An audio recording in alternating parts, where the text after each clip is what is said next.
Thank you. So, thank you, Nicholas, or should I say, Blood, for having time for me today.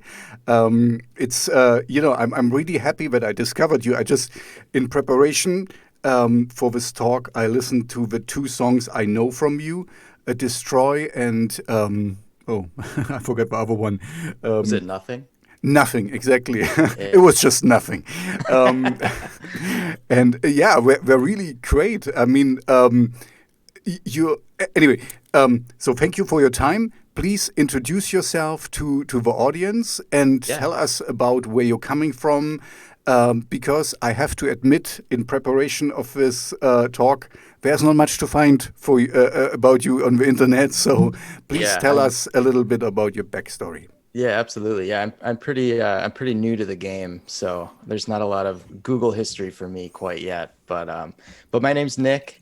I have a side project called Blood. I just came out with my debut album, Testamental, on Cleopatra Records. I have been in kind of like synth pop, rock pop bands pretty much my entire life. Um, Never really had an outlet for my darker side of music. But ever since quarantine started here in Milwaukee, I have had a lot more time to focus on different types of music. Something that I've always been interested in, something that I've always listened to. I've just never had the chance to do my own thing. So that's where Blood came from. And it kind of started off as I would say more of a challenge to myself to see if I could write an album like this. And I don't know, a year later I ended up with 10 songs and I sent them to Cleopatra Records. I got an email response back saying that they were willing to do a digital release, and I don't know, made me feel really good. So I can think so. Cleopatra Records. I already talked with DK0, Okay. with Derek from them, and Yeah. of course, my big heroes ministry are on there as well. So I mean, Yeah. you're not in a bad neighborhood. So you Absolutely. really just sent them the stuff, or did you had some prior Well, knowledge or a connection with them? so in my other band, Gold is what it's called. We played a show with this band called Night in Houston. And I really, really dug their music. And we kind of stayed in touch. I actually did a remix for them just on my own. And I knew they were on Cleopatra. I didn't really say or tell them that I was going to be sending them the album. So I didn't have like an insider scoop. I literally just went to their website and did the, submit music thing from their website. And I think it was probably like 3 or 4 weeks later, I got a response. I woke up from a nap and I looked at my email, and I honestly, when I sent this stuff out, I sent it to multiple labels. But to be honest, I wasn't expecting to get a response. It was more of just like let's give it a shot and see what happens. So when I woke up from my nap, I had to kind of like rub my eyes a little bit, like to make sure I was looking at the right thing. Are I you wasn't still dreaming? Right, exactly. So yeah, I got the email saying that they were interested in doing a digital release, and yeah, that was pretty much it. I've never heard of, it's something that you dream about when like you're a kid or something, like sending music to a record label and they respond right away. So it was very, it felt like a dream, to be honest. I can completely understand. I mean, but you still haven't really. You said you have this is your side project, and Yeah, you come from another band. I can clearly hear that because this songs were not coming out of nowhere. I mean, I right. can hear that there is some thought behind it, and just maybe give us a little bit more of your musical backstory, where you're really coming from, because. It's very electronic, but you also play guitar, and I like the mix. This is kind of my kind of thing. But Yeah. can you give us a little bit more about where your musical upbringing? Let's put it this way. Yeah, absolutely. So I I mean, we can go back to, the complete start was in 8th grade. I learned how to play guitar. So that was pretty much my main instrument. I had, piano lessons when I was a kid, but didn't really completely resonate with me. Guitar was kind of like my thing. But yeah, I was in and out of, screamo bands when I was a kid, in high school. After high school, I was in, some synth pop bands. But then my first major band that I was in was with this gold band. And we went on tour with, I don't know if you're familiar with the Sounds. They're I think they're from Sweden. I think I've heard of them, but I would lie if I say yes. Yeah, they're definitely in a different musical genre world. So, and then we also went on tour with Orchestral Maneuvers in the Dark. Oh, okay. Yeah, so that was really cool. We did a full U.S. tour. You mean Orchestral Maneuvers in the Dark? Yeah, Orchestral Maneuvers in the Dark. Wow. Yeah. OMD. Yep, OMD. Yep. So that was kind of, my first introduction. That was in, I believe, 2017. So that was kind of my introduction to touring life and being in, a real band, like something that you can tell your parents about and them be proud of you, Yeah, not like with screamo bands. I can imagine, it's more like kids, how we say, youth anger or teenage anger and yes. and putting all this stuff. It's cool for your friends, but not for your parents. Exactly. My mom was not a huge fan of that stage of my life, so so this was good, and she actually knew, Orchestral Maneuvers in the Dark, that popular song. Touch me once, I touch you twice. Or Enola Gay and stuff. Yep, I really like them. It's kind of it's pop, but it's good. It's good pop. It's a nice mixture of a bunch of stuff. It's very accessible, So, so yeah, I did that. So yeah, I've just kind of been, I've been playing music since I was, God, I don't know, 15. 14, like in bands, but music has just kind of always been just part of my life.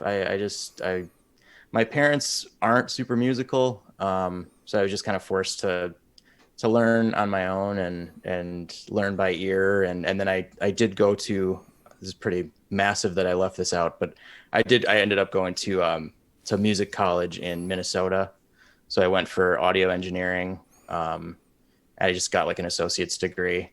So yeah, I'm very familiar with how, audio applications work and stuff like that. So yeah, and then I was pretty big into synthesizers, analog synthesizers, but I went through a rough patch in my life financially, and I had to sell a few of them. So now I'm just running MIDI straight out of my computer.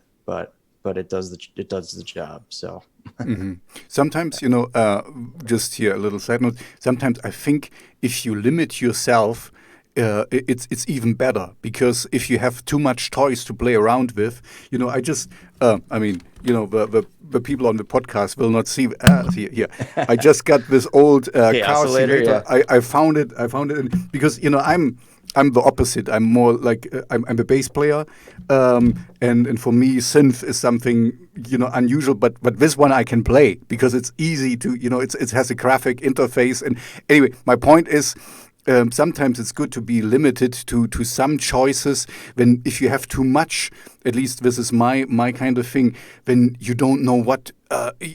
First of all, you overstack your music. You put in too much, because you want to use this synth, and this is a cool thing, and there's an effect, and anyway, this brings me to another question. So this is your solo project now, and you have this background in musical engineering and all this.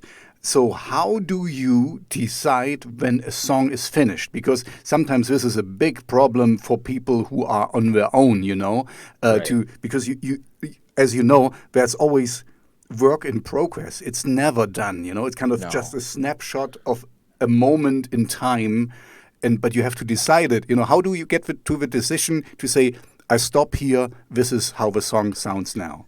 That's a really good question. And yeah, I was actually talking to my friend Nick about this the other day, and he mentioned, because to be honest, this was the first solo thing that I put out, so to be honest, it was completely nerve-wracking. And he mentioned, I don't think artists will ever truly think a song is done, like, yeah, I think so too. I will listen to, even off this album, I'll listen to something now and be like, should I have tweaked that a little bit differently? And I think that is going to be never ending. I don't think it's truly ever done, but I found that, like with this project, I was working with limited resources here. I don't have a giant studio. I have Pro Tools, I have a MIDI keyboard, a guitar, a microphone. So I worked with what I had, and I tried to make it sound the best as I could on my own. And I just reached a point where it's just done. And part of it was, I wanted to get this out in the world. Part of it was I wanted to be able to release it before Halloween, so part of it was deadlines. But in the end, I was, 95% happy with the product that I had.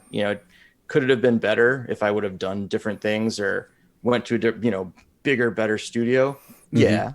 But I don't know. It was a special project for me because I did it completely myself, and I had the help of my friend Casey as well, co-produced a couple songs. So I don't know. It was just a solo venture, and yeah, I did, bang my head a couple times on certain little things that didn't sound quite right, or I'd listen to a mix in my car and the bass would be off or something like that. So I made it to where I could listen to the album fully through in my car and it sounded good and it made me feel good. And that was it. That's when I decided, this feels right. So okay, so it was not like every single track or every, because some fuss about, every little, I don't know. Okay, so the whole thing needed to be complete in your head, or yes. in you to be satisfied. Okay, that's cool. That's it's not easy to get to sometimes, because I know a lot of people who have a lot of tracks and never get finished because they are never really satisfied. But and usually I would say, I'm constantly writing. So I have, hard drives and folders on my computer, thousands of songs that will never see the light of day. But, this partly, I really am. I'm a big fan of this style of music. So to me, it was a little bit of a challenge to myself to see if I could do it. And so part of it was, I had to force myself. No, you're done. Put it out. I did, I played it for a few friends of mine and stuff. And I got some encouraging words from them. So that helped as well. So, but yeah, it really is a multifaceted world of when stuff is done, or it's crazy. But I will stick with my statement. I don't think it's ever truly done. I think no, I'm with you here. It can always be better, or you could always change something here and there. So. But also, today and with your abilities, you always can revisit it and make a remix of 2021, or you give it to someone else and retweak it. And so it's kind of, but as you said, you have a lot of stuff on your hard drives and stuff. So how do you decide for yourself which one to go ahead with and which one to leave behind? How did you decide? Because I guess I have to admit, I only know the two songs I told you in the beginning. But I guess you made the album kind of complete in itself, that it has like a little story or a little, how you say, a red ribbon going through that you can follow. So how did you decide on what is worthy on there and what you leave behind?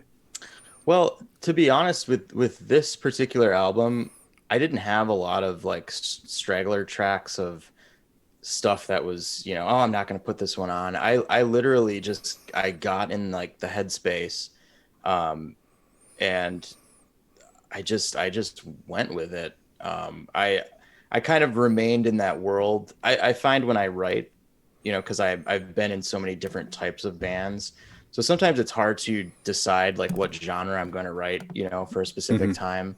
But once the coronavirus hit and I had a lot of time to myself, I kind of just said, I'm gonna live in this darker world.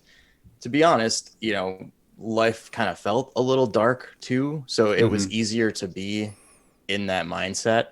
So yeah, I started with like just an instrumental track, and I thought that would fit, and I just kind of based it off of what would flow, and I wrote the instrumental track in a certain key, and then I wrote the second track in that same key so that I could blend. I tried to just make it where you could listen to it fully through and it just made sense. It has a flow. It is kind of tracks you along, basically. Yeah, and to be honest, like with this particular album, there wasn't a lot of it's not like I had a folder full of like 100 different songs that I had to pick from. It was I literally, I have the folder on my computer. There's just 10 songs, and those are the ones that I went with. Okay, that's good for you. This is not very often that. That's always the struggle artists have, in my opinion. You have to be and it only confident. Took me 30 years. So. It only took you that's no. What I wanted to say is, you have to be a little bit cocky. You have to have to attitude. This is done now, and I can put it out, but still kind of be a little bit humble. That, like you said, and you are, you can make it better or something. But if you never get to the point to, okay, these are the ones, and I put them out, and I like them, and that's it. Of course, right. You ask your friends and stuff. You mentioned that you wanted to be in this genre. So just for my understanding, how important is it for you to be kind of in this specific genre? Whatever, what would you call your music anyway? I would call it, dark synth. I went through a big like synthwave stage for a little bit when that first popped off, how many years ago. So I've taken elements from that, and then I grew up listening to, him and the 69 Eyes, and ever since 8th grade, I've just always been obsessed with that type of music, So, so yeah, like, being in the kind of synth pop dancey world is fun, but there's, when we were on tour, it's like I always find myself listening to darker music. It's just kind of what I gravitate towards. And even when I write with my other bands, it's like sometimes I have to stop and not write in a minor key, or it's hard for me not to kind of gravitate towards the spookier side of things. So okay, my question was more geared about because for me, as I see music is a big green pasture. You can run in every direction and everything is right, because there is no right or wrong in music. There is just what you like and what you don't like. So for me, it seems to be like you kind of block out certain things.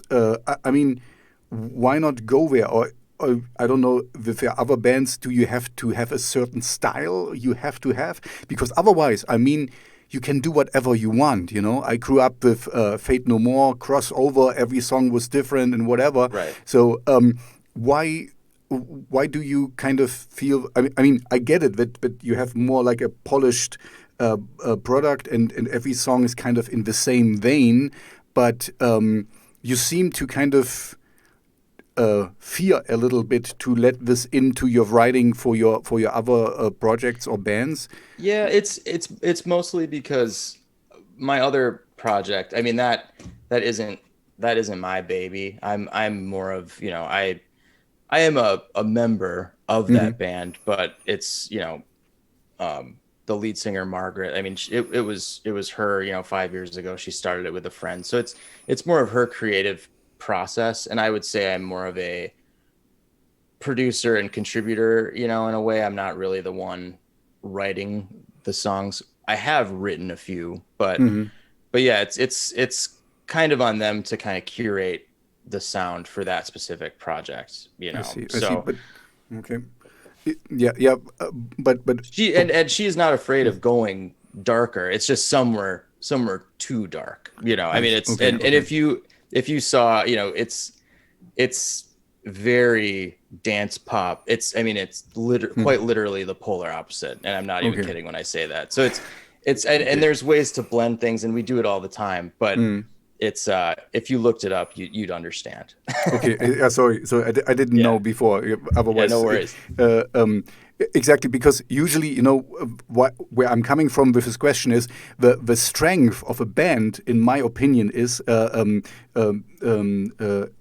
opposite of a single person, that you can. Things, you know, everyone brings his own perspective and his own biography into it and his own understanding of music, and then you can create something new, what you wouldn't find in yourself, because, you know, like you said, you have your kind of darkness you go to, or what's in you, and with a band, you know, you bring in the darkness and she brings in this, and you know, so you can create something completely new. I mean, you won't invent the wheel, you know, we know this. Absolutely.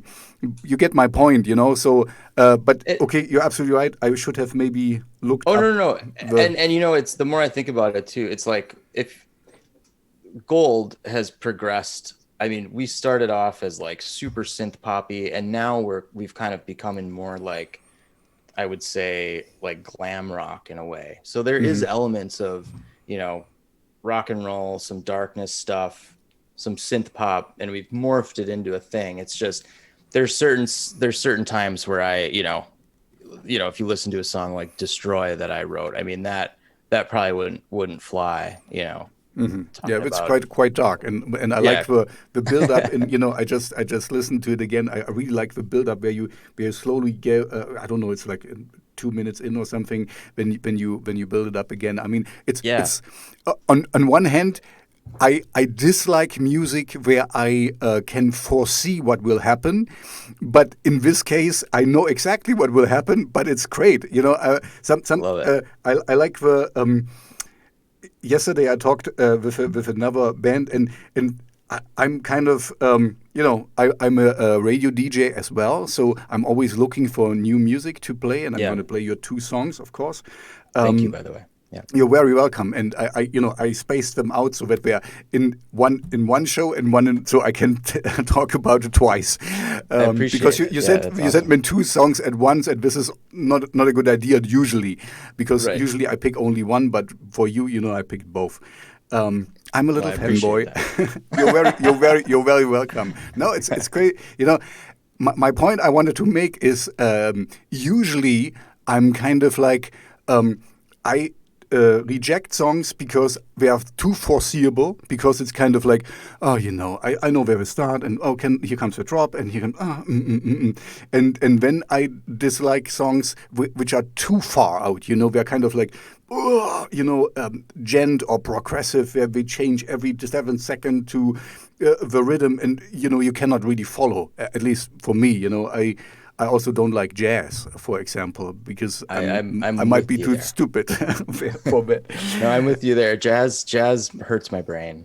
Yeah, it's kind of, I cannot enjoy it. That's it. You know, I know that they're good musicians, but I can just... Anyway, my point is, and you just got the balance right, because in a way, it is a foreseeable thing what happens there in your song, but you made it, you know, still...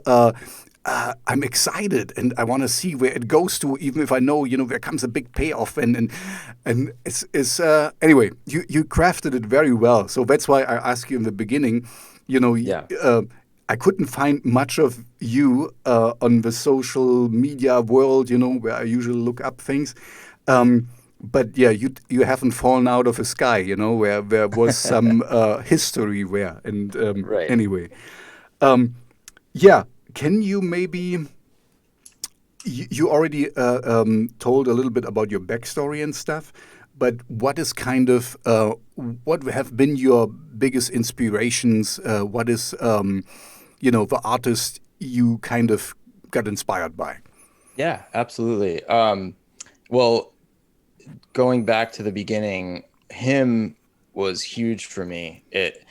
I was a fanboy, and more than any band in my entire life, I was a huge fanboy. I would make videos on, my mom's computer when I was in 7th, 8th grade. Then it kind of morphed, then from that was like the 69 Eyes was huge for me too. They after I joined Cleopatra, they I think they commented on a photo or liked a photo of mine, and it oh my God, I had a little, I did. I had a little, my heart was beating out of my chest. I had a little fanboy moment. But currently, and also I've been a big Ministry fan, New Order.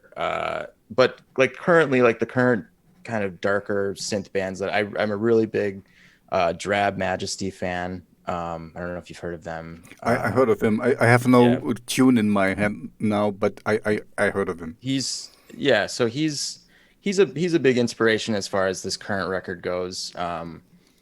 Choir Boy, man, there's a bunch. I'm a music fan. I mean, I literally I've been making monthly Spotify playlists for the past 6 years, every month. I'm constantly looking for new music and all genres, but I tend to go the darker route often. Okay, cool.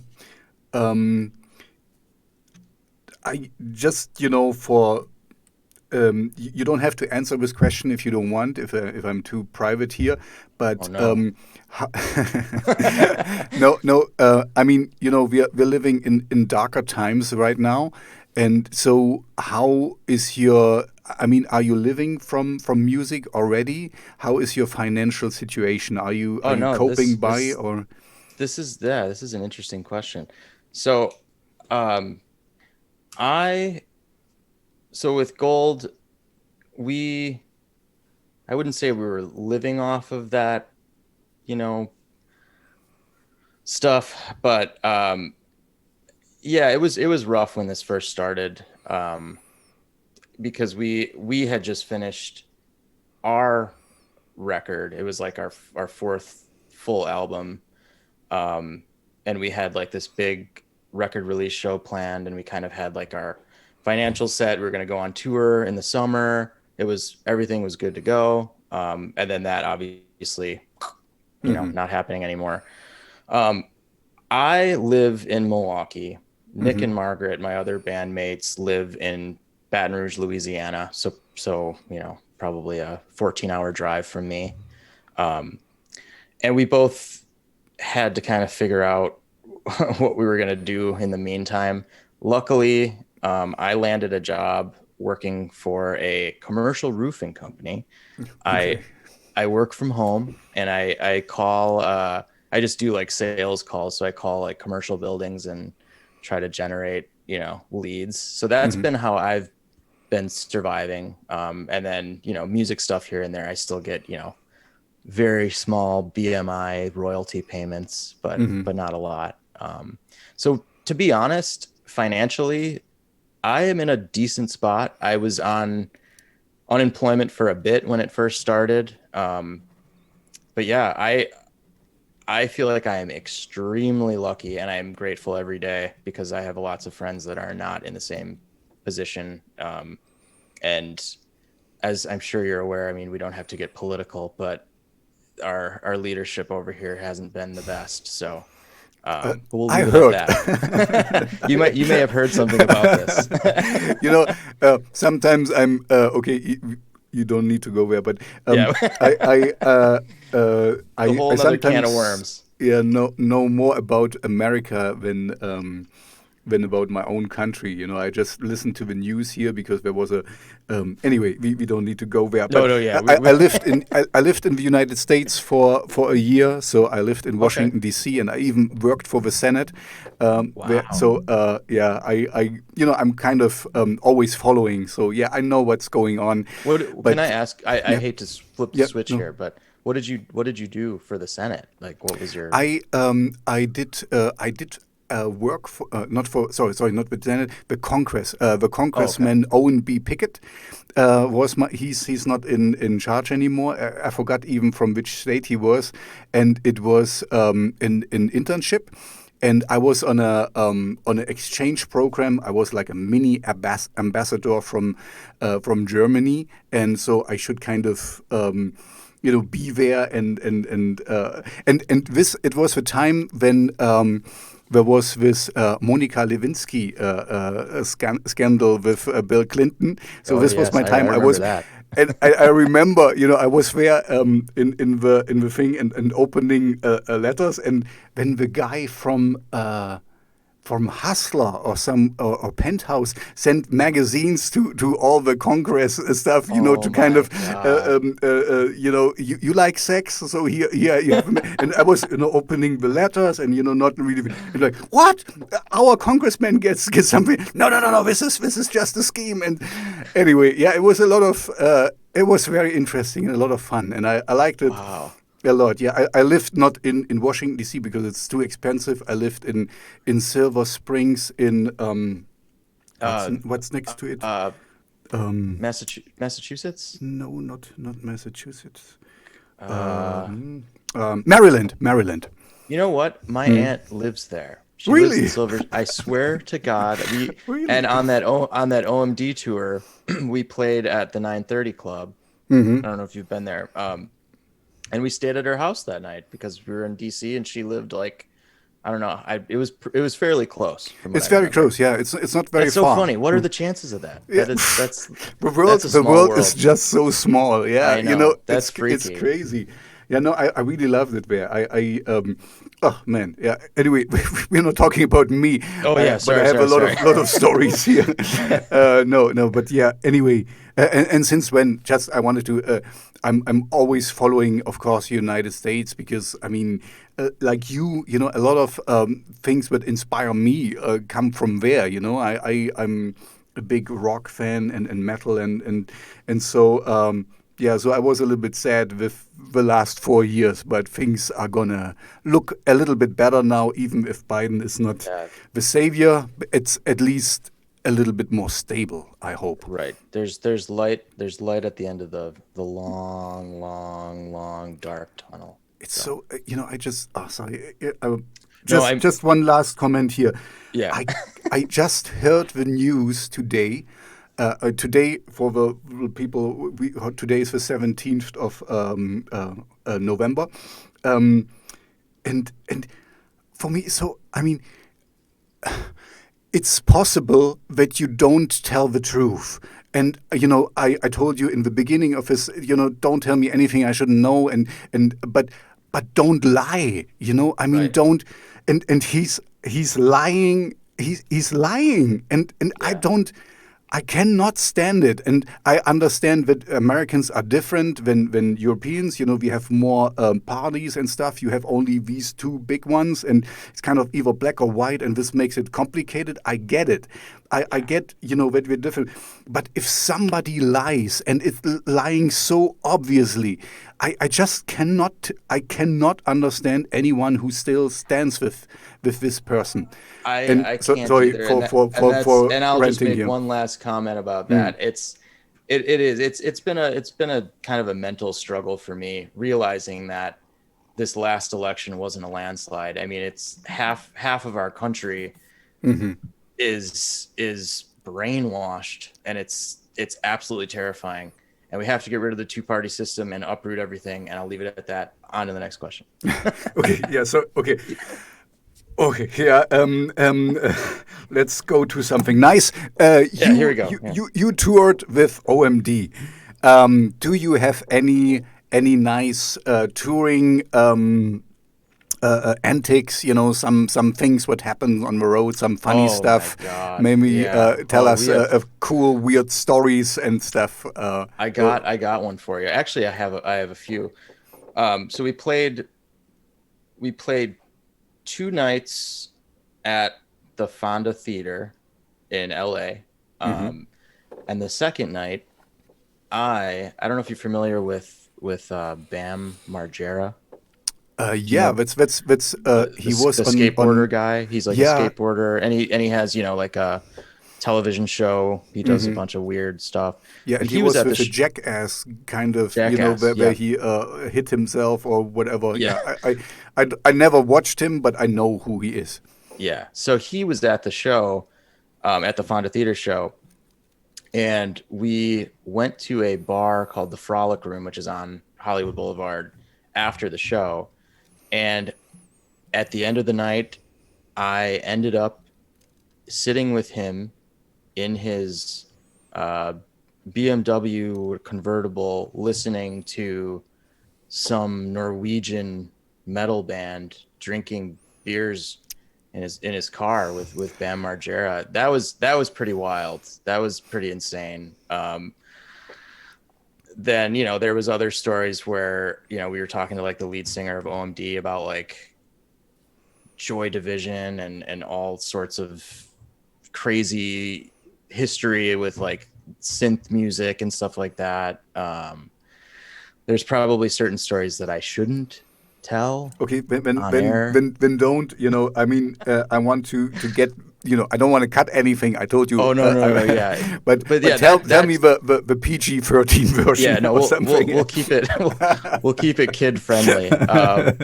No, but that tour was so insanely awesome because we also did Canada as well. So we did a lap around the United States and Canada. So it was like a full month of every day, touring. And towards the end of it, I don't know how I survived, to be honest. And I, obviously tour life, if you're heavily drinking and doing other things. And yeah, it was tough towards the end. I was sick on the last day of tour. I had like a terrible cold, and I think it was probably just exhaustion and not eating right and drinking too much and being hungover every day. And it caught up to me towards the end. Yeah, and you did the hardcore rock and roll stuff. I had a rough last show, but then at the end, it felt really good. It was an awesome experience. I will never ever forget it. And the OMD guys were so extremely nice, like unbelievably nice. So, and we still like roughly keep in touch with their tour manager and stuff. It was good. It was a good fit. So yeah. But cool. Yeah, that's about the only PG-13 stories that I can tell you. Okay, let's keep it this way. Okay, I mean, we just touched on it briefly. We are living in darker times at the moment, and I don't mean the political ones, but with Corona, are there any? I mean, this is now your single project, and I found on Twitter you posted you played an internet show. So is this something you consider more often, or how was your experience there? Because I think it's a little bit weird, if you're used to a real crowd. Yeah, tell me about the experience. It was very bizarre. When all of this started, back in like March, had played like a little Instagram live show just in my house. And that was fun. I just had fun with it. It was just kind of, it was low stress, just whatever. Didn't really have a lot of expectations for that one. This one, on the other hand, was a little bit different. It was much more serious. You're playing on like a full stage, with speakers and everything. And the thing for me is the awkward silence after the song is done. I can't handle it. Live music, you feed off of the crowd and the crowd's energy and reaction and clapping and cheering and dancing and whatever. So to end a song and have, crickets in the crowd, it kind of messes with your confidence in a way. So intentionally for that set, I don't have, my goal is to have a full band someday, once this is all over and figure that out. But for this particular thing, I just had my laptop a guitar and a synth. So I intentionally tried to kind of leave very little space in between each song so that I could just kind of flow it out and call it a day. But yeah, it was good. We actually had a little bit of a small, I guess you could call it, COVID outbreak from that show. Really?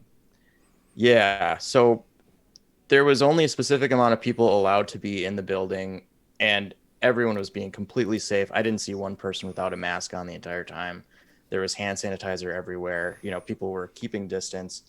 But somebody that had tested, everyone got tested as well, apparently. So somebody that had played the show had tested negative the day before, had gotten like a rapid test and tested negative, played the show.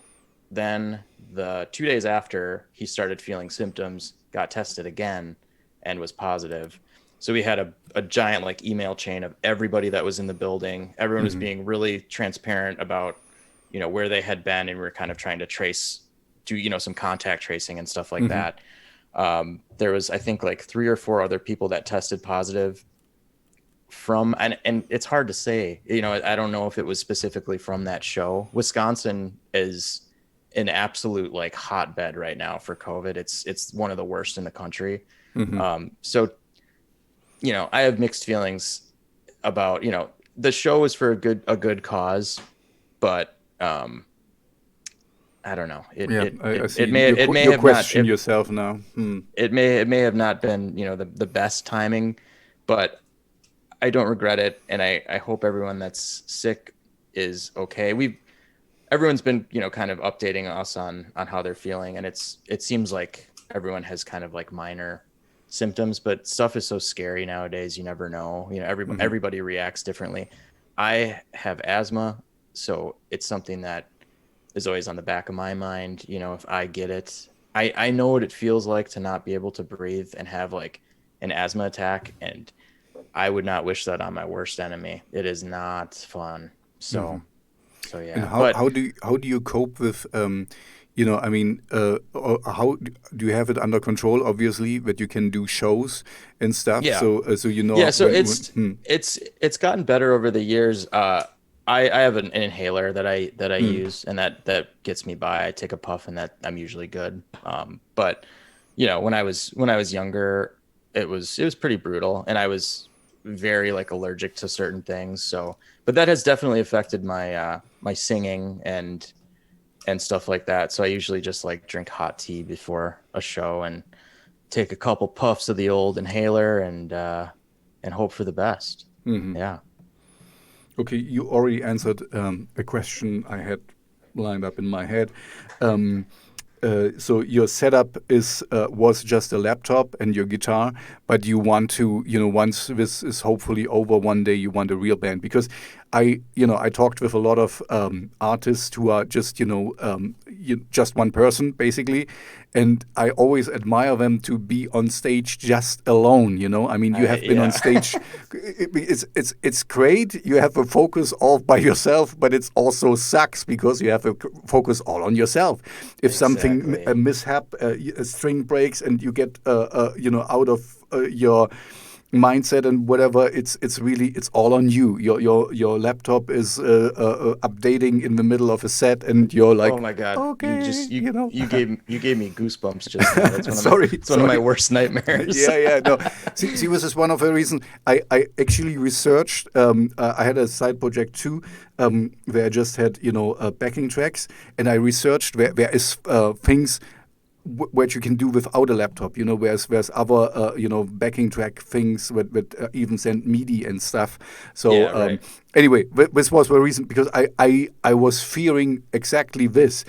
I would not take a computer with me because it can be there's a Wi-Fi and then it gets a connection and somebody hacks it or whatever. You open an email before. Exactly. Sorry, I don't want to give you too many bad thoughts, but yeah, but this is I'm with you here. That's what I'm saying in so many words. But my goal is to have a band someday. I really love like playing with human beings. You know, the laptop thing is great, and it's great for certain scenarios.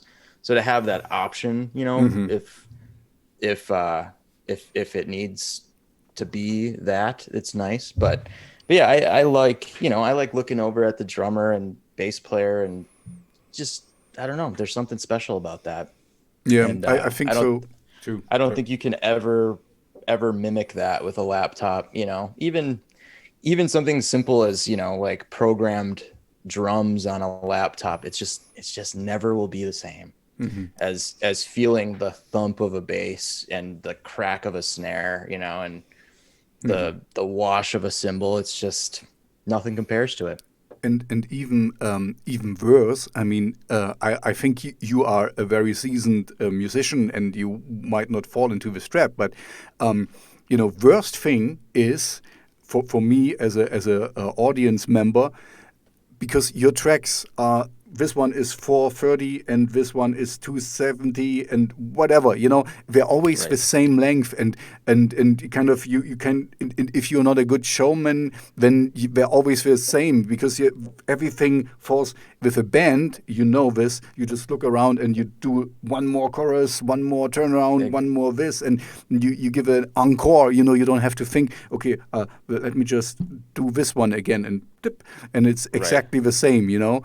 I mean, of course, I think, you know, you're a seasoned musician, so you will not make it, you make it special still with backing tracks, but it's kind of, it's stale, it's sterile, you know, it's kind of, it is, it'll never be, it'll never compare. And that's, it's fun to go off and do, you know, little different versions of certain songs, and yeah, to not have that option, it feels a little like you're like trapped a little bit, and you don't have as much creative freedom. And that's part of, you know, the fun of playing a live show is, especially with musicians that you feel comfortable with. It's always fun to jam and it makes it more organic, you know. Even if you have I mean, the cool thing with the backing track is you are really always on time. Everything is perfect and everything is aligned, and no mistakes, basically, you know. I mean, you can put your hands-free guitar and, you know, you'll still be in sync, whatever. But but as you know yourself, I'm pretty sure, music lives from the little mishaps and from the little, you know, from the roughness and from the not being so polished and whatever, you know. Yeah, I mean, I've definitely found in my years of, especially like with electronic type music, I was always the type of person to like put everything on a grid. It might have been my, you know, perfectionist in me, but it's just, yeah, it just doesn't feel right. Now I intentionally drag stuff just a little bit off to give it that human feeling, you know. And I love the imperfections, and I've grown to love the imperfections. I used to not be like that. So that might have been, going back to your question like 7 questions ago about how do you know when a song is done. I think that might contribute to that as well, as I've kind of just learned to appreciate the imperfections and know that it's never going to be perfect. But I totally agree with you. There's something very special about the little hiccups in a song, you know. Yeah, I think so too. It makes it more personal, and I guess, you know, I mean, you dabble more in the synth pop thing and stuff. It's sometimes it's so over polished, and then, you know, nothing sticks in your ear canal. You know, nothing. What, and especially the smut and the little rough edges, they kind of stick out. It's like, oh, and when, you know, it's kind of intentional, and it's more fun to discover these things. Anyway, I also, you know, what I also like on your songs is that for me this shows. Okay, sorry for being fanboyish, but you might No like worries. it. You know, it shows some greatness to not overstuff songs. I said this in the beginning because, you know, sometimes the cool thing of a song is the space you leave out, the things you don't hear. and then in your head, as a listener, you fill in things that are there. This happens to me sometimes when I listen to someone just singing with acoustic guitar. And then I can hear violins and an orchestra in the, kind of enhancing this whole thing in my head. And I really like when artists do that to give the song air to breathe, to kind of be itself and conjuring up images in the listener. This is kind of the yeah, I remember the first time I found this was with Red Hot Chili Peppers, with 𝐭𝐚𝐬𝐭𝐚𝐦𝐿, where they kind of didn't do much, but everyone know they can play quite well, and they show it, of course, but there was space in the songs, and there was air to breathe, and then I thought, they don't have to show off, they don't have to show what they can do, they can kind of let the music have its magic, basically. That's what I can hear in your songs as well. I appreciate you saying that, because I think music a lot is, part of the fun is having people interpret it how they want to, and that could be with instrumentation or with lyrics. I was watching I forgot what documentary it was, but it was REM came up in that documentary about that Losing My Religion song. And they kind of mentioned, that song. I mean, that song is really kind of weird. And they didn't expect it to get as big as it was. And they said at a certain point, I mean, it was a massive hit, and at a certain point they kind of were just like, this isn't our song anymore. It's like everyone else's song, and I think that's really special, to give something to the people and however they want to interpret it.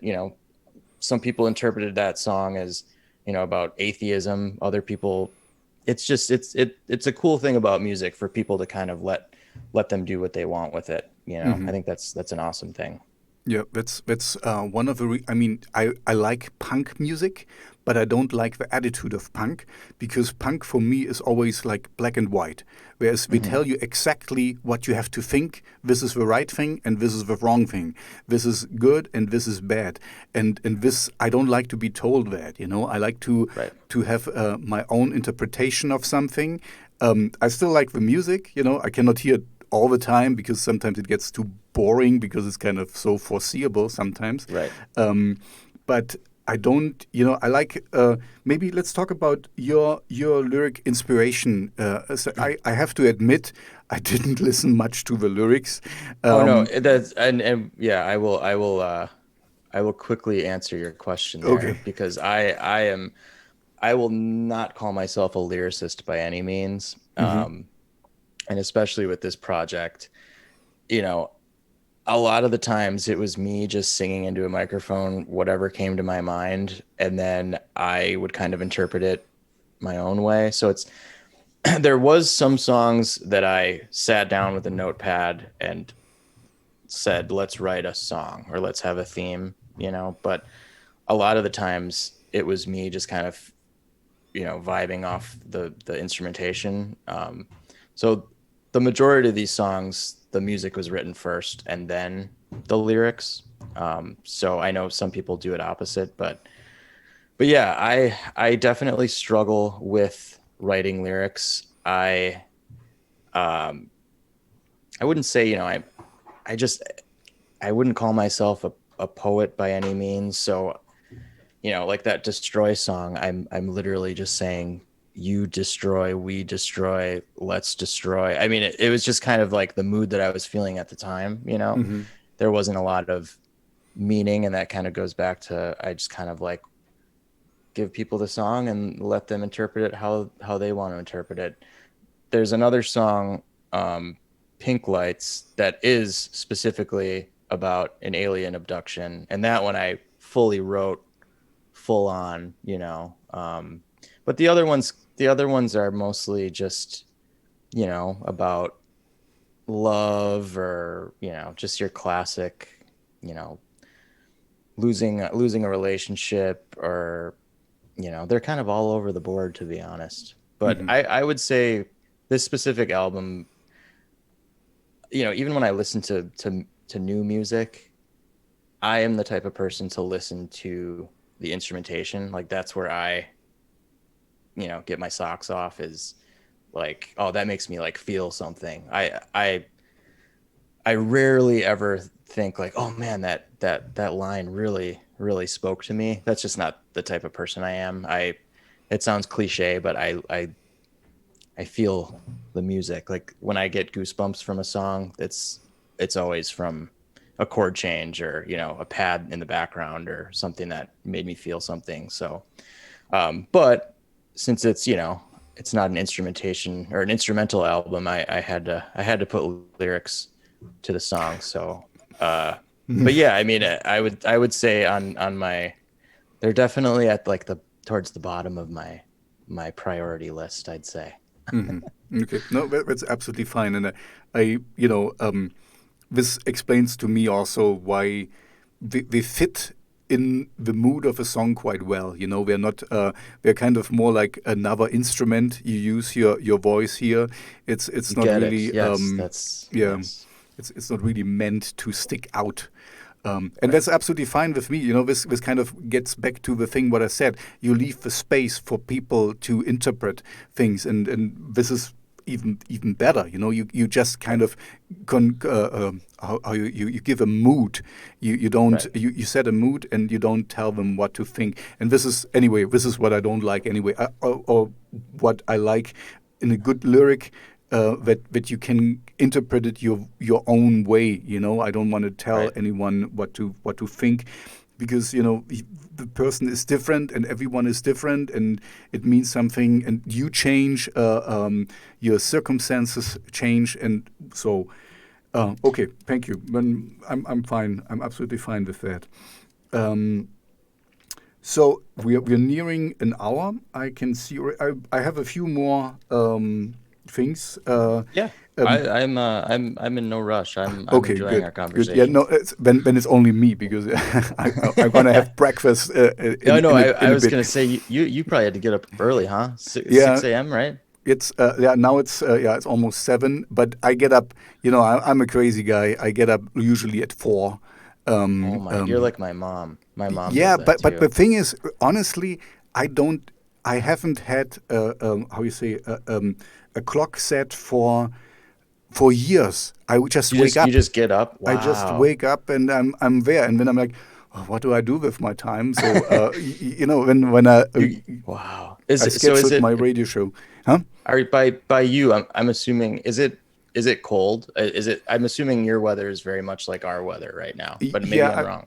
I think so. At the moment, it's a little bit warm. And every second day, I go for a jog, or and things. Usually, I would go to the gym, but the gyms are closed because we are Right. in lockdown at the moment, and this really Yeah. annoys me. so, No, so I feel you. you seem to sit in a gym, by the way. There's Oh, some yeah, cardio equipment here I can see in the there's an background. elliptical in the background. So yeah, that Yeah. was part of my thing, is I wouldn't, I definitely don't, classify myself as a gym rat by any means, but Hmm. I try to stay active as much as possible. But yeah, we had just joined a gym, my fiance and I, like back in February, and we were really getting in the motion of things, going like, 3 times a week. And then this happened, and I Mm, didn't feel comfortable going to the gym. So yeah, I ended up just getting like a cheap elliptical on Craigslist. I see. And I will admit that elliptical behind me hasn't had much use. It's hard getting in the right headspace in your own house. Yeah, I. I need to drive somewhere, Mhm. go in the locker room, get in the I'm right mode. exactly the same. For me, it's kind of home is home, and Right. if I go to the gym, I work out really hard, and then I leave the gym, and then I'm done. Exactly. Friends of mine, we just bought kettlebells and this and that, and I have weights now at home, and we can, and I do. Push-ups and pull-ups and whatever what you can do, but I hate at home is at home. There's my kind of my harmony space. There's my family, and I don't want to, how you say, spoil it or disgrade it or no, I know exactly. You know what I mean? It's the similar. It's kind of with our dog. I miss coming home and having him, be excited to see me. Now he always sees home. me all the time, and he's getting bored with me, And I love my dog. I really do. He is the most important thing in my life. So, now when behind your fiance, of course. Oh, right, of course. But if she saw this and I said Lennon, my dog, was my favorite, she would totally understand because she thinks the same way. Okay, good. Then it's fine. I just wanted to help you out here. If she watches it, I appreciate you looking out for me. Yeah, but yeah, no, I every time now that I'm working from home, if I get up to go to the kitchen or something and I see him laying on the couch or on my bed, it's like I have to give him a hug, or I have to. So I miss the routine of like going somewhere, coming home, having some separation in your home life, me too, and your work life, and your extracurricular life, and that's it is what it is. It's been tough to transition into that. I just hope that by this time next year we can get some normalcy. Yeah, I think at this time next year we should have normalcy. I think the change, I hope, will happen in the summertime, because summer you can go more outside anyway, and it's easier. But yeah, I'm completely with you.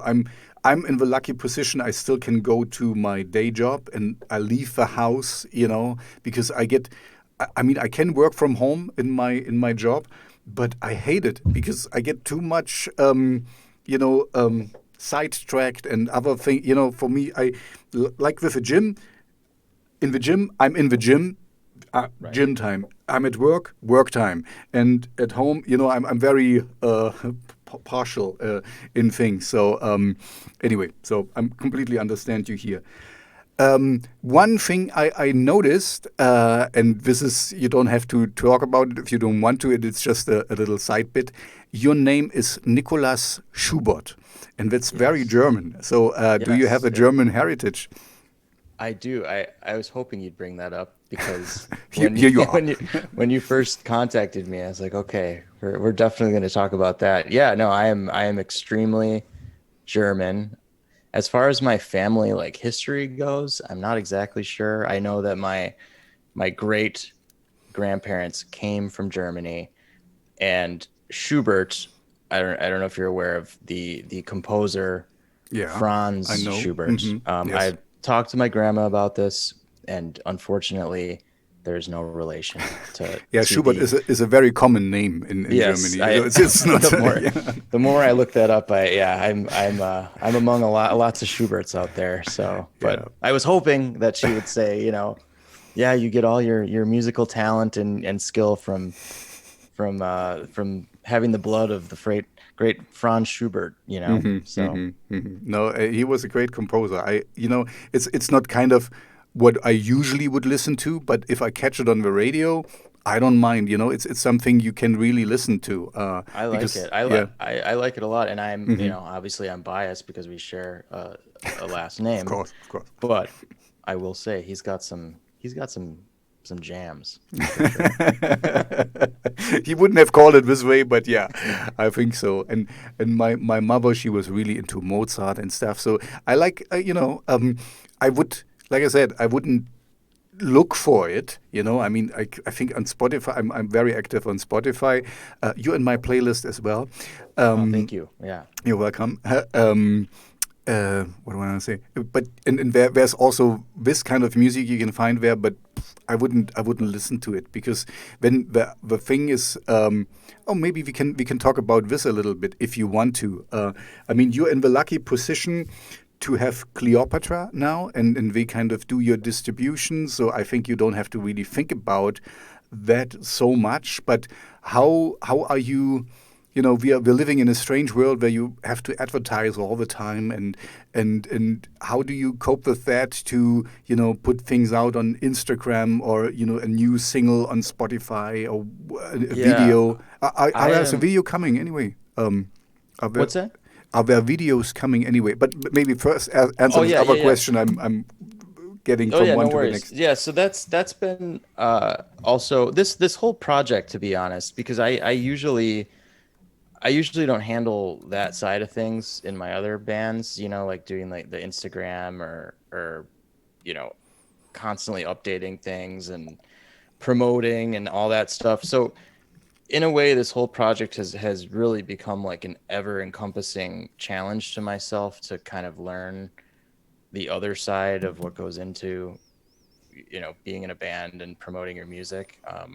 Cleopatra, covers a lot of it, but there's things that you got to do on your own too. So yeah, I've been kind of slacking the past week, but I've been trying to consistently post and trying to get on Spotify playlists and stuff. Mm-hmm. And I hate to be the guy to constantly I feel like people at a certain point are like, all right, shut up already, like we get it, but I got to get over that, because there's mm-hmm. some people that haven't heard it yet, so you just gotta kind of keep being that little chirpy bird in their ear, until they listen to it, and hopefully enjoy it. To strike a balance somehow, you have to kind of find, right.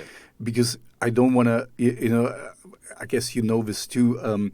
I'm big on Twitter, or I'm very most active on Twitter, and I can clearly see when somebody bots stuff out, and and when it's kind of, oh, have you heard my new single, and you get it left or right, and I don't even care anymore, Yeah, at that point, I intentionally don't want to listen to your single. Exactly, because you annoyed the opposite me. happens. Yeah, exactly. Right. And some people don't even, I like a certain kind of music, and I don't mind listening to something else and some fringe or whatever. But when I can see, when a hip hopper contacts me and have you my latest track and stuff, oh man, please, just take a second to look at my profile, and you would know what I'm into, and of course, I can be surprised, because I played, I think, like 2 or 3 rap songs in my show, which are kind of, metalish and very dark. And so, of course, there is this, but it's very rare. And I think it's very inconsiderate and very stupid of people that they don't even, take the second or minute to check you out before they send you stuff, Right. I agree. I definitely feel like you got to do your homework with stuff like that, and mm-hmm. and it just saves you and your time. It's like if you're just clicking down a list and sending it to people. That's not you got to work smarter, not faster. So exactly, and I'm like, in this instance, I'm like with you. Of course, you have to do it a little. You have to pedal a little bit, but also if you do good stuff, people will find you. This is. I sometimes get questions. Oh, can you make a talk with me or something? And I rarely do that, because I like to. I ask people, oh, you want to talk with me? And because I'm kind of like, I don't want to be force-fed, I'm just talking with people I think I'm interested in. So, or they are interesting to talk to. So, yeah. Well, I feel honored now. Thank you. It's my honor to talk with you. But yeah, I chose you specifically because this music is great. There's a lot of stuff behind it. I want to know this guy, and this is exactly what I intend to do. And now I know you better, and I'm really happy. And so I hope we stay in touch, and you send me new stuff. And absolutely, this has been a really nice conversation, and I do have to work in the morning, but I got lost in our conversation. I'm not even thinking about that anymore. I just want to keep talking. Yeah, but we can end. So, let me just see if I find something I wanted to, because I always take notes Yeah. Okay. So this is done. One thing, and don't take it the wrong way, but one thing is not so good in your project is the name, because blood, it's hard to find, you know. I mean, I know. You it's are kind of, completely if you right. Google it, it is, I mean, you know, don't, I think you understand No. it, right? No, It's kind no of, offense. it's really tough to, okay, blood is, I get it. It makes perfect sense, and it kind of encapsulates the project quite well, but it's kind of, it's hard these days to come up with a cool name I nobody know. else has taken or something. Yeah, it's so to be honest, I not it's I because I don't want to offend anybody in this genre, but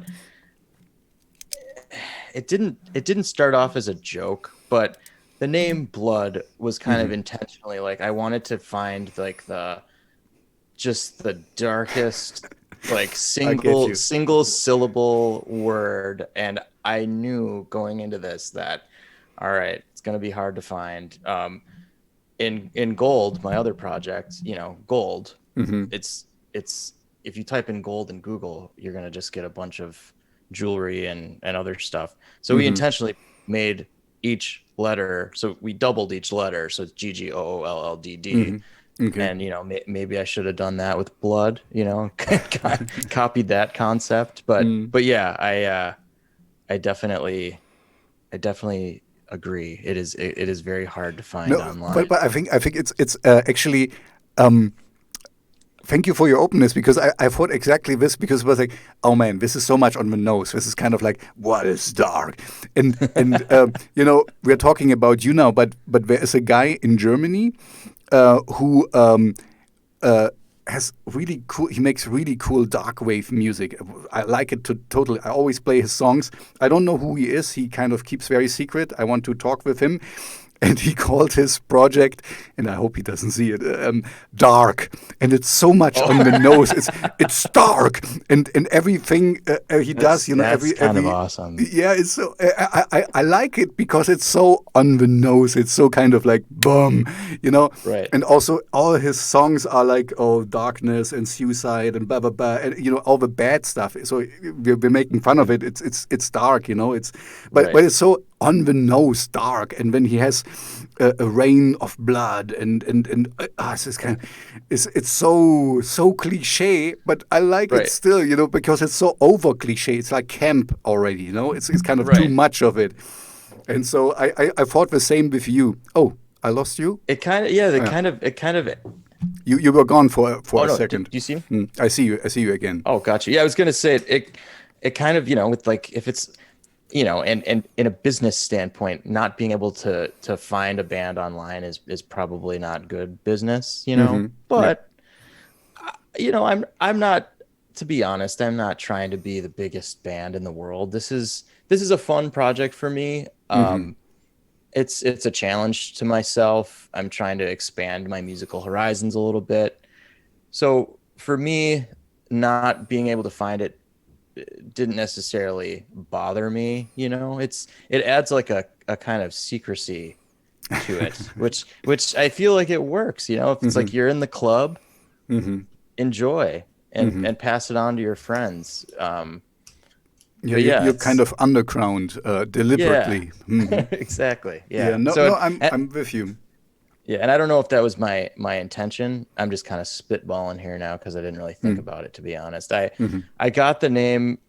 It was we had like a, I don't know if you've seen those magnets that they're like individual words and you can kind of make your own poetry from Yeah, them. yeah, I know.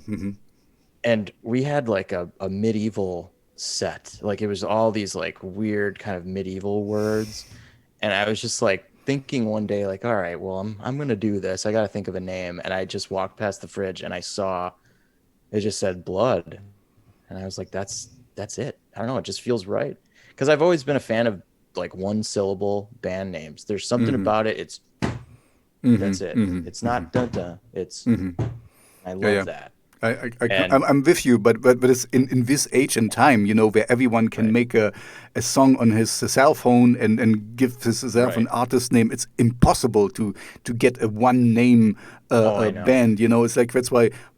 I don't know, Parkway Drive or Bring Me the Horizon, whole worlds, whole things are there, and they have to be because it's taken, I mean, everything's been done multiple times, and I looked it up too, and I think Blood was like I don't know if they're like a Japanese metal band or something, like in the 80s or 70s, I sometimes I'll like post my stuff on Reddit just to see if I can get some traction and get some new listeners. And there was a guy that like called me out, said, you're gonna have some copyright issues with this name and blah blah blah. And I'm like, whatever. I mean, if they want to cease and desist me, I don't think that's going to happen. I'm a little guy here in Milwaukee making some... And you're making some different music, I mean, right, it's kind of absolutely clear. But and also just for the people out there, for the listeners, I might put this in the things in the notes.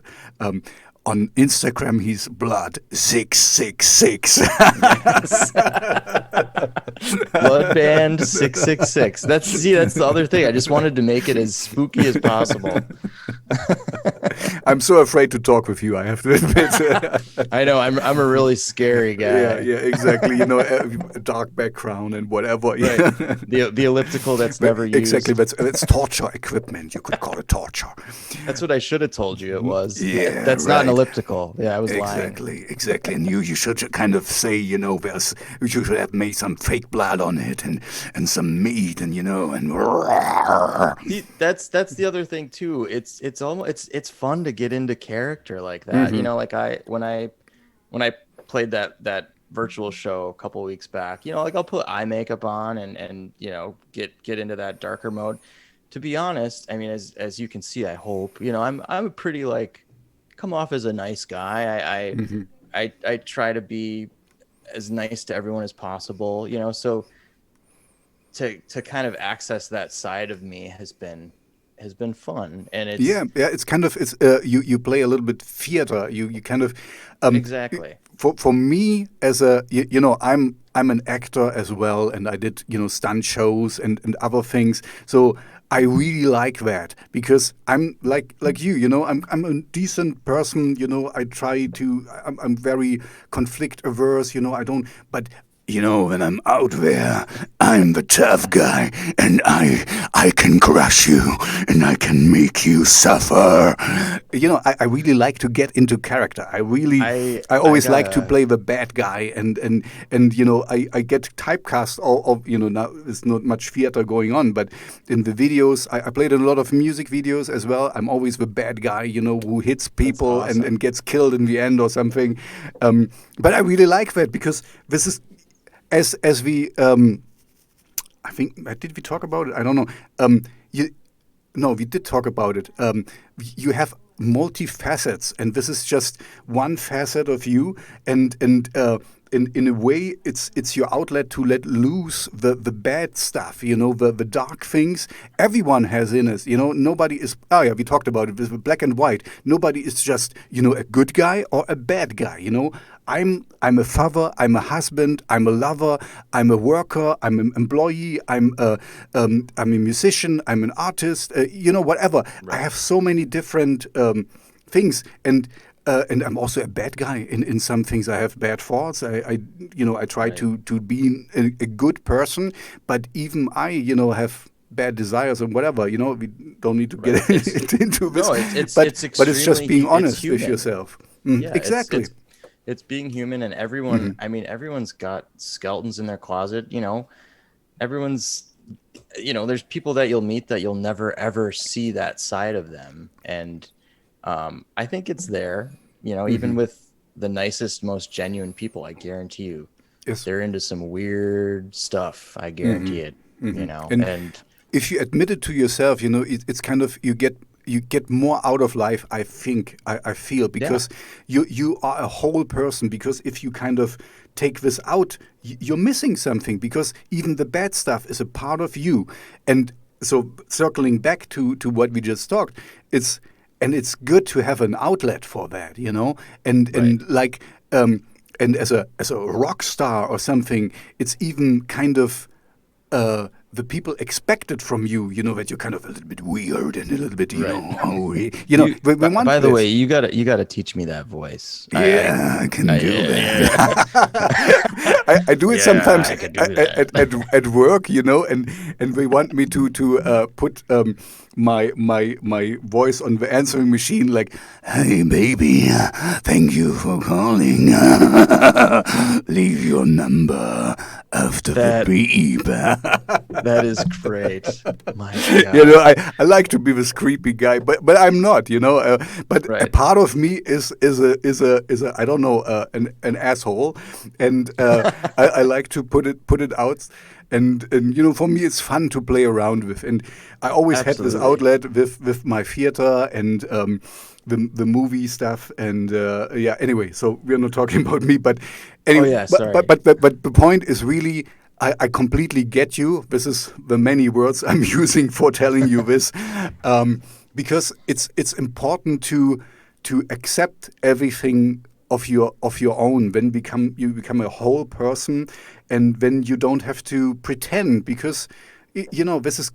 I think this problems with some people, or the dissonance happens because they don't accept themselves as they are, and you can go on for mental disorders and stuff. This is kind of like when you're not really right in your head with yourself. Right. I mean, of course, there's some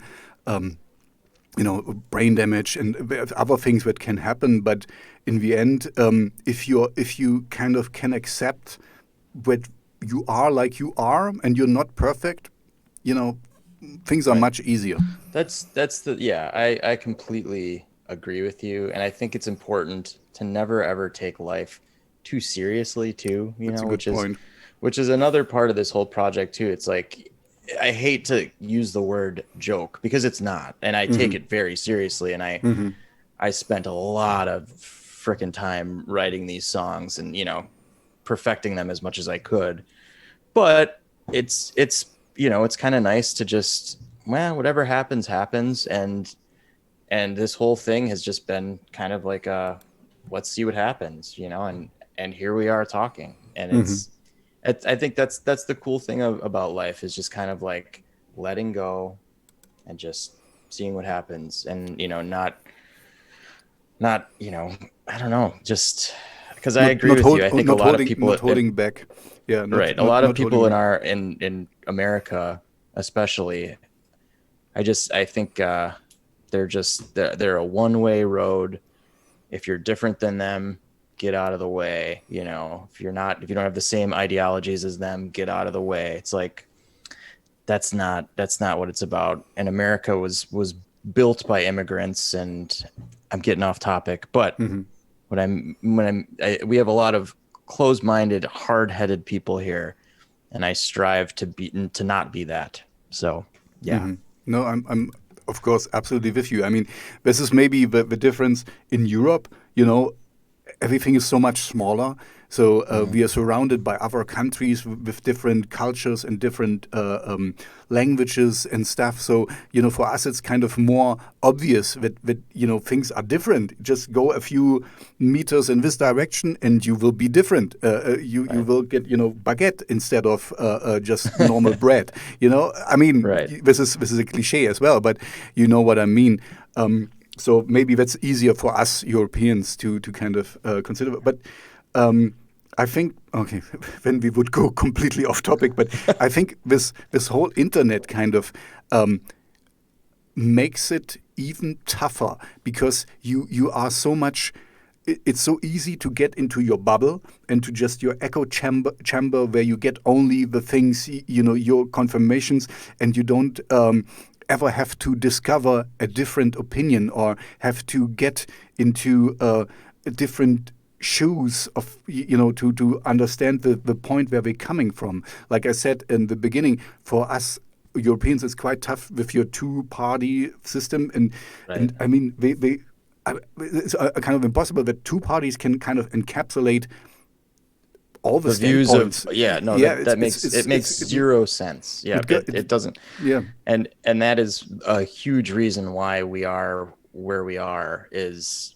it doesn't make sense. There's no middle ground. It has become so extremely divided, and that is dangerous territory. And I wish for the best, but yeah, it's not looking good over here. Mm-hmm. So I hope everything works out. Yeah, me too. I hope really, I mean, you wouldn't usually, okay, this is also completely off topic. Anyway, we are off topic anyway. What the hell?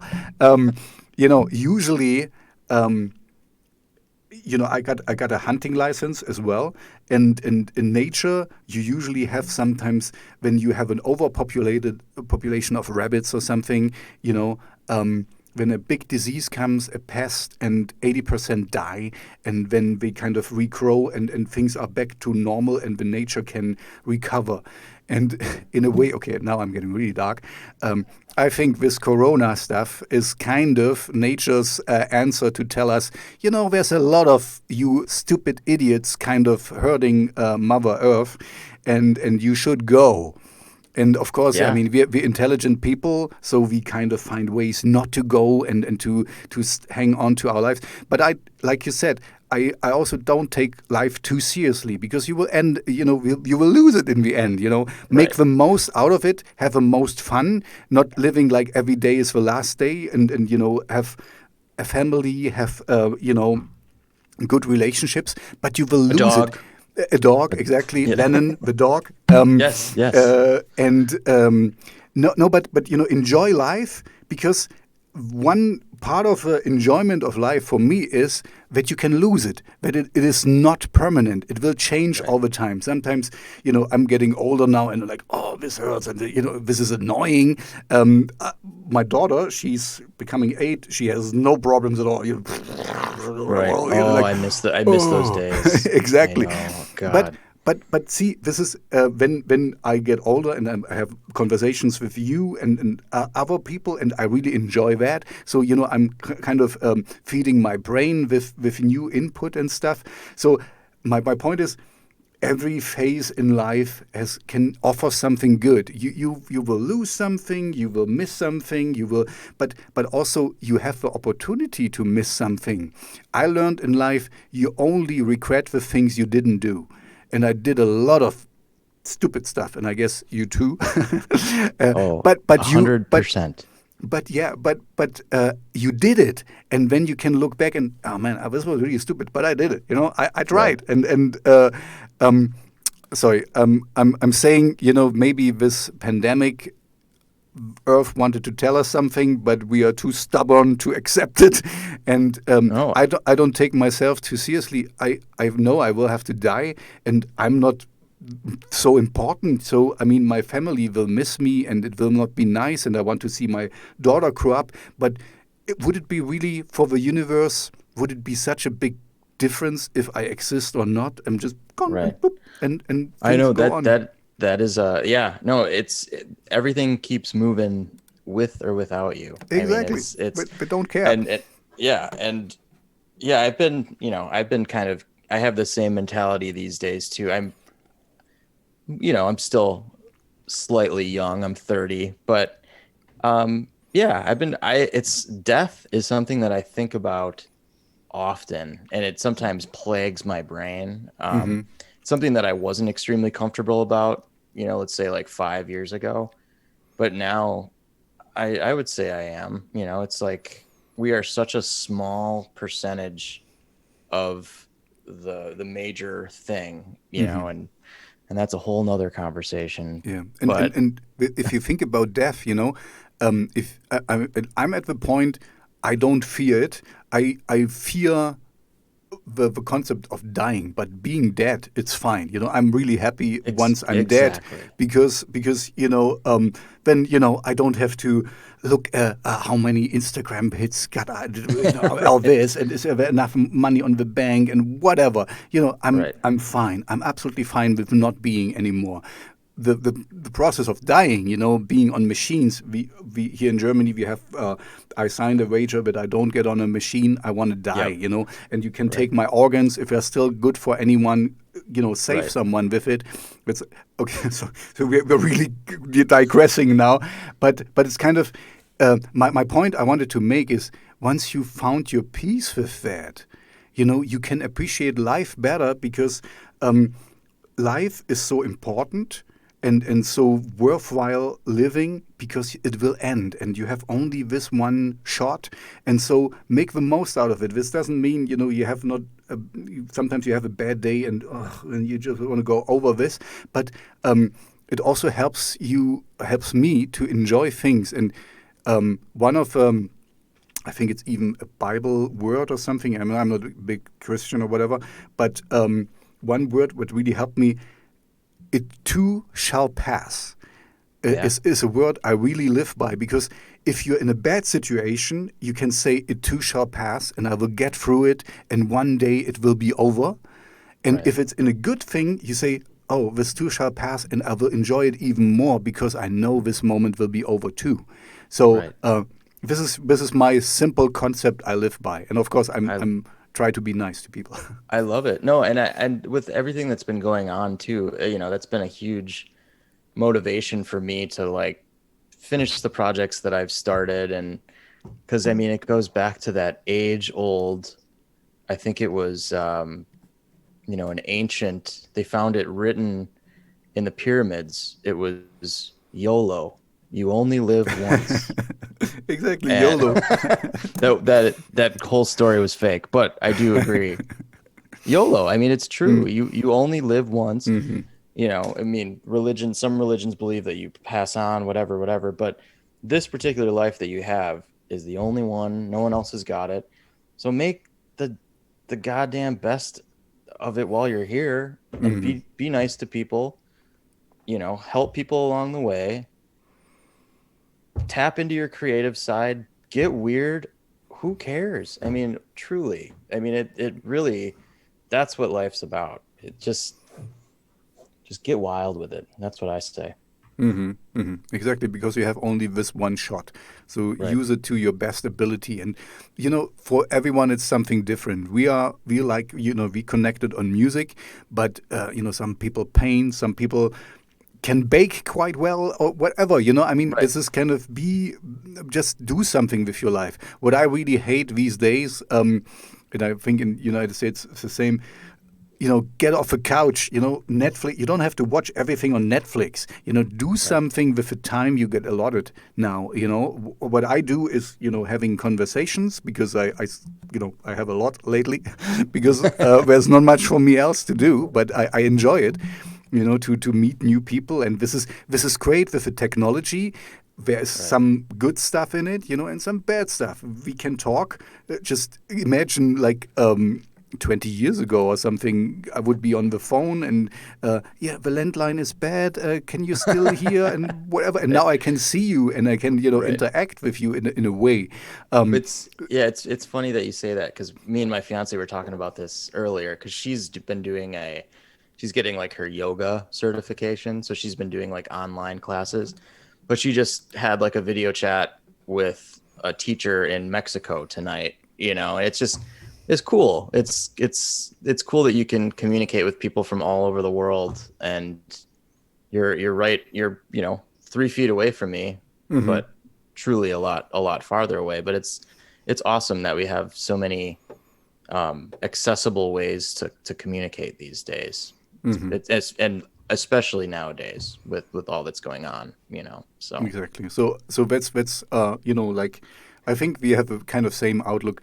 There's good things and there's bad things, but there's also how you use things. I mean, you can abuse it and whatever. But anyway, if you're a whole person, to going back to accepting the way you are, then you will try to do the best with the tools you have.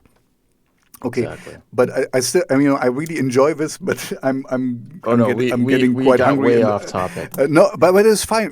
This is what I I like that, you know. Yeah. I mean, we started with music, but I told you in the beginning, I wanted to get to know the person behind the music, and I think I got to know you quite well.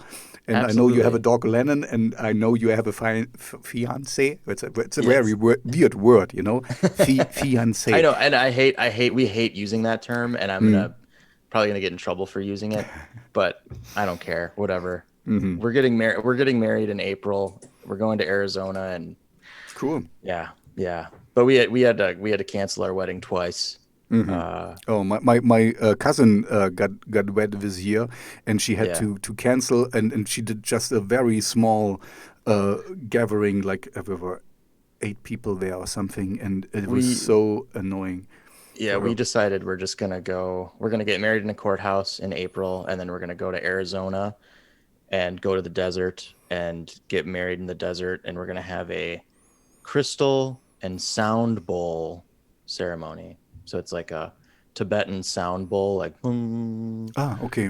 Yeah, you could pick like which religion we went through a company, and you could pick like, you know, and we're not extremely religious, so this was like the most hippie ceremony that you could possibly do. So that's the one that we picked. Okay, good. Don't forget to Instagram it. The hell out of it. Instagram, yeah. I'm gonna Instagram it from Bloodband 666. Okay. No. Thank you very much for your time. It was really a pleasure to get to know you. Absolutely. And please send me your music, and I mean it. You know, I'm pretty sure I will like everything. So and I wish you all the best. And once you have some, maybe in a year or two, we reconnect, and then you're on big tour here in Germany, and then I'm gonna meet you on the concert with your band or something. That sounds great. And we'll be talking. What coronavirus? That never happened. It'll just be like nothing ever happened. Everything will be back to normal. Mm-hmm. You and I will be hanging out at a venue in Germany. And, exactly, in our BMW, and we're driving down and having some beers with Bam Margera. 100%. I love it. Yeah, you might have. I don't know if you know, but Germany has a lot of beer culture, so we might find a few beers here. I've heard about that. Yeah. This is a rumor. I think I'm not really sure if it's true. Okay, so thank you very much for your time. It was a great pleasure to talk with you, and all the best. All right, good to meet you. Talk soon.